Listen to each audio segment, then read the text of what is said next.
I'm on location at Morella Rose Farm. It's a small integrated farm located on the south shore of Nova Scotia.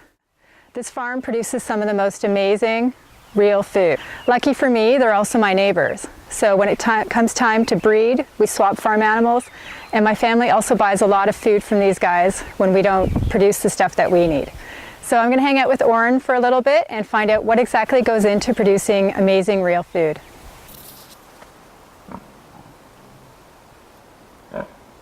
So this is Orrin Murdoch. This is his farm, and these are his pigs. So Orrin, you know I'm really into pasture-raised pigs, but we've never had pigs, so can you tell us a little bit about how you do this? Sure.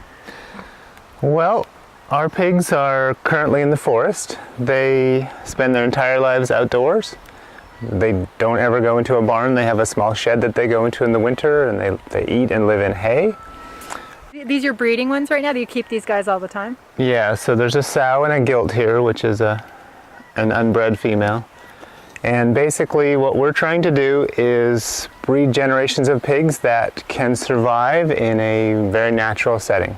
So what that means to us is we feed as little grain as possible. What we do feed is organic, just because we feel that's the best option in that realm. Right. Well, have you heard about how some pigs who are fed genetically modified grain can't reproduce? It affects their fertility. I had not heard that, but that is not surprising. I mean, yeah. we don't really know what GMOs are going to do we? So. No.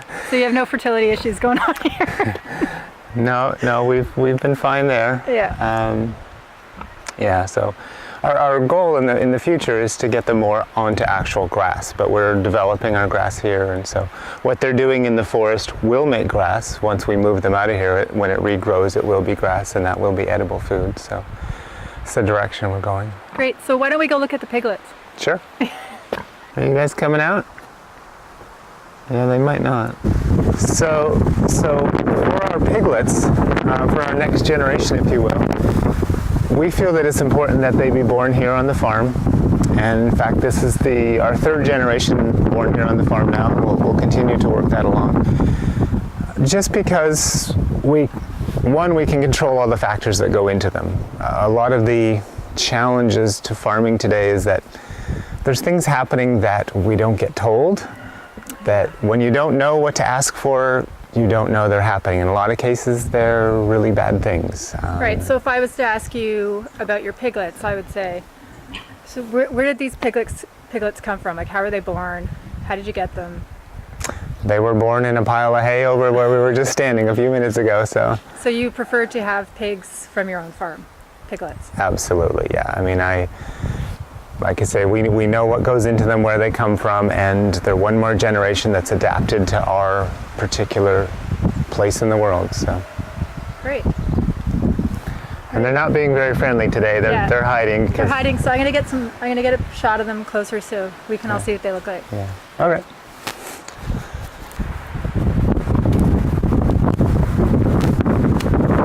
So here we are with the cows. Orrin's pasture. So cows or cattle are ruminants, just like sheep, goats, and basically they're designed to eat 100% forage, so grass, weeds, if you will. But what has happened in farming is you can get some pretty spectacular results short term if you feed grain, but it has an impact on what you're eating. So the quality of the meat and the fat. The composition of it, basically, yeah. So it's an entirely different thing. It's almost like you're talking about apples and oranges now. Right. Grass-fed versus grain-fed beef. So our cattle never eat a bite of grain. I mean, they don't ever have it from the day they're born to the day they die. They never eat a bite. So have you ever, even feeding them this way, have you ever experienced any illness that do you ever need to medicate them, or are they really healthy? I have never medicated our animals.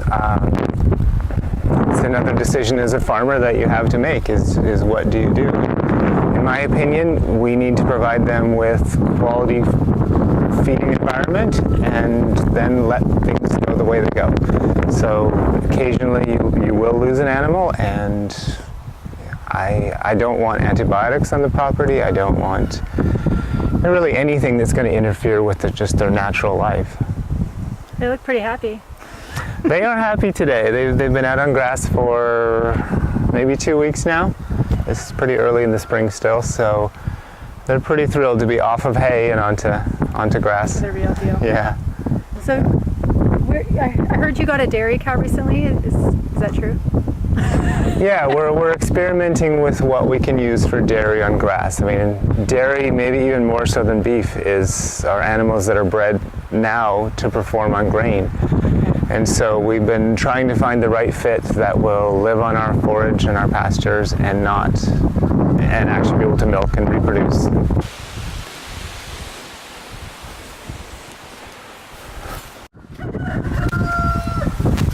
So let's talk chickens.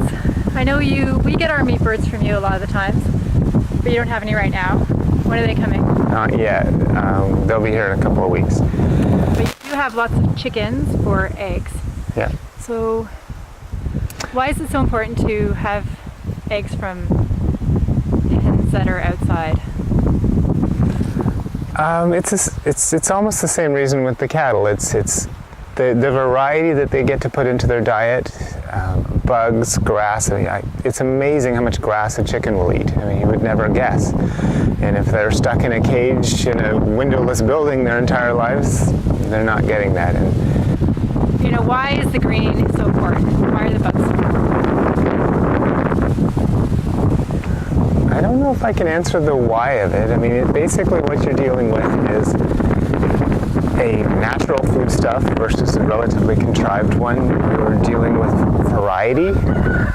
They actually get to choose and self-express what they want out of this environment. There's thousands of different things out there they can eat. I'm not saying you have to eat oats.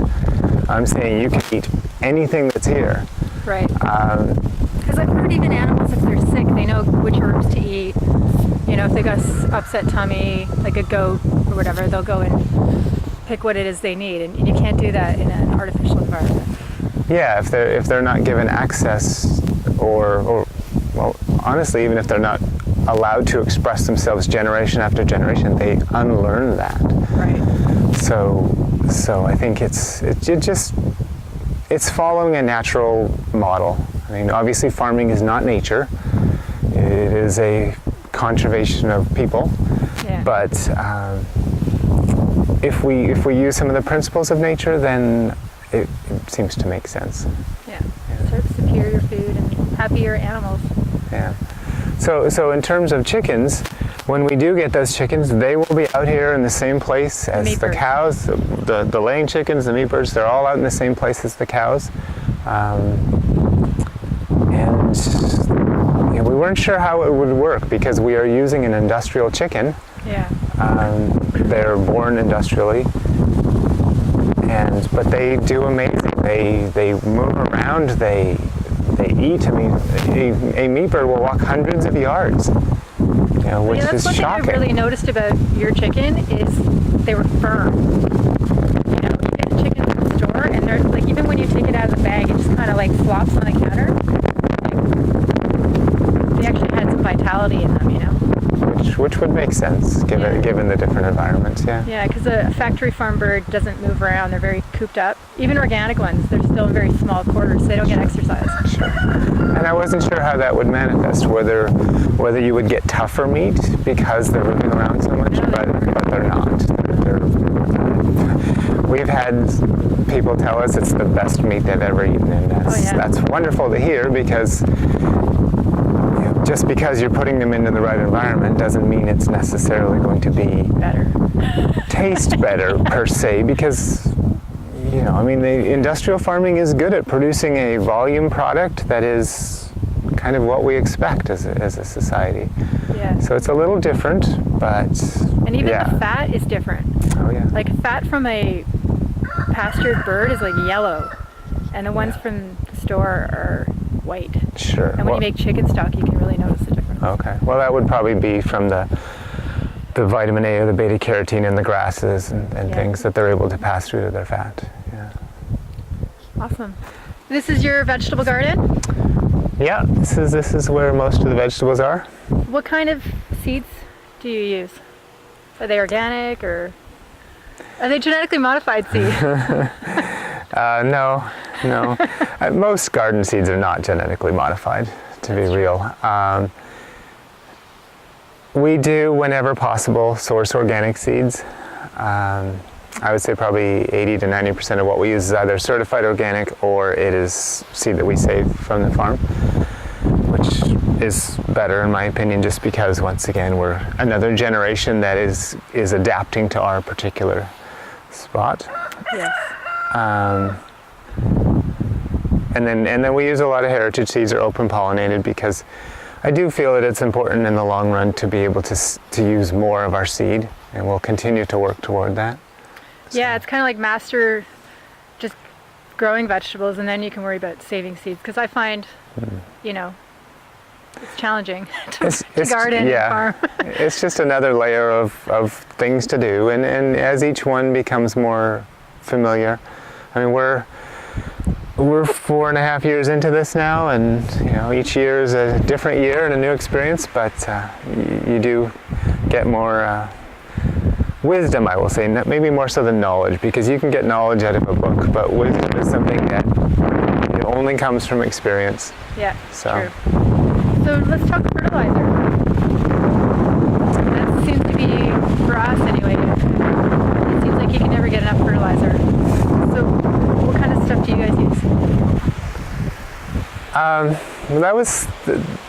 That was a tough decision for us, because when you first come to a property and it hasn't been farmed or gardened, or certainly in our case in many decades, the standard answer even for an organic farmer is to go to a concentration chicken house and get dump trucks full of chicken manure. That's kind of the start for most places. You know, I'm really surprised that's even allowed on an organic farm.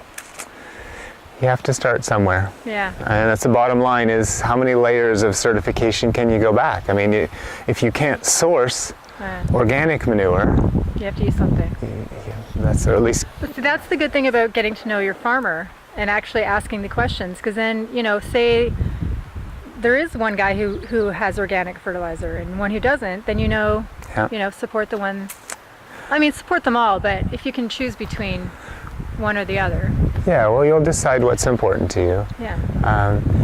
So what we did is we came in and we were like, what do we do? And so we chose to only use manure from our own animals and compost and cover crops, and it's a slow process if you do that. Yeah.